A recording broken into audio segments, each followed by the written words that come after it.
இல்லையே, உன் மனம் தவிக்கும் தவிப்பு எனக்கு புரியாமல் இல்லை. நீ இன்னும் கொஞ்சம் நாள் பொறுத்துக்கொள். உன் கர்மாவிலிருந்து விடுபடப் போகிறாய்.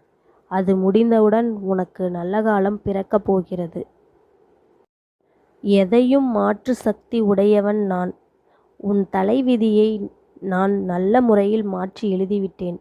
இனி 16 செல்வங்களும் பெற்று பெருவாழ்வு வாழ்வாய். என் வார்த்தையில் நம்பிக்கை வை. என் வாக்கு சத்திய வாக்கு. சில காலமாக நீ நீயாக இல்லை. மனதில் கவலைகள் உன்னை காயப்படுத்துகிறது.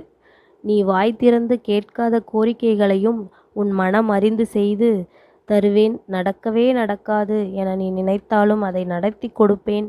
உன் அப்பன் முருகன் இருக்கிறேன், கலங்காதே. ஒரு நல்ல விஷயம் நடக்கும் என்று நினைத்து கொண்டு இருக்கிறாய். அது நடக்குமா அல்லது நடக்காதா என்ற